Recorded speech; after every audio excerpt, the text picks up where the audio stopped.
Adding new pages and editing default pages. You can add new pages and edit default pages at any time and design it the way you want it to appear. When you create your site, the following default pages are automatically created for you: homepage, register page, login page, all courses, my courses, terms of use, privacy policy, support, subscribe, unsubscribe, notification, community, calendar, cookie policies, privacy policies, terms and conditions. These pages are all automatically created and form a base template for you to edit and design the way you would like it. You can also add your own page by going to Add Page, naming the title, adding a URL, and in here you can publish that page straight away or leave it unpublished, and you can set whether the page is visible for all users or the page is visible only for logged in users. You also have the option of choosing a blank template, a general template, or a general to template.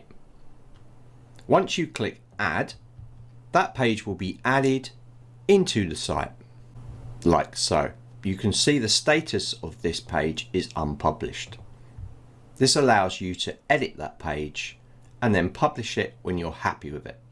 Please note, as admin, you can see the unpublished page by clicking the preview button, but nobody else can. When you click add, you'll be taken to the page editor where you can design the page the way you want it to appear. You can always come back to the editor and edit the page again by clicking on the pencil icon here. This will open a new tab and allow you to carry on editing your page.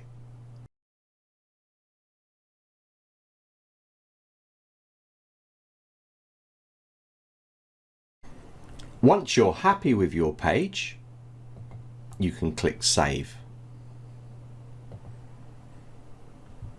And you can publish your page. You can also clone the page, preview the page, or delete the page, and go back into the settings to change the name of the page, the URL, unpublish the page, or change the page privacy. Please note, if you have created lots of pages, it's really easy to find your pages inside of your site by using the search functionality here. To find out more about designing your pages using the page builder inside Zenler, please look at the support article under Page Builder.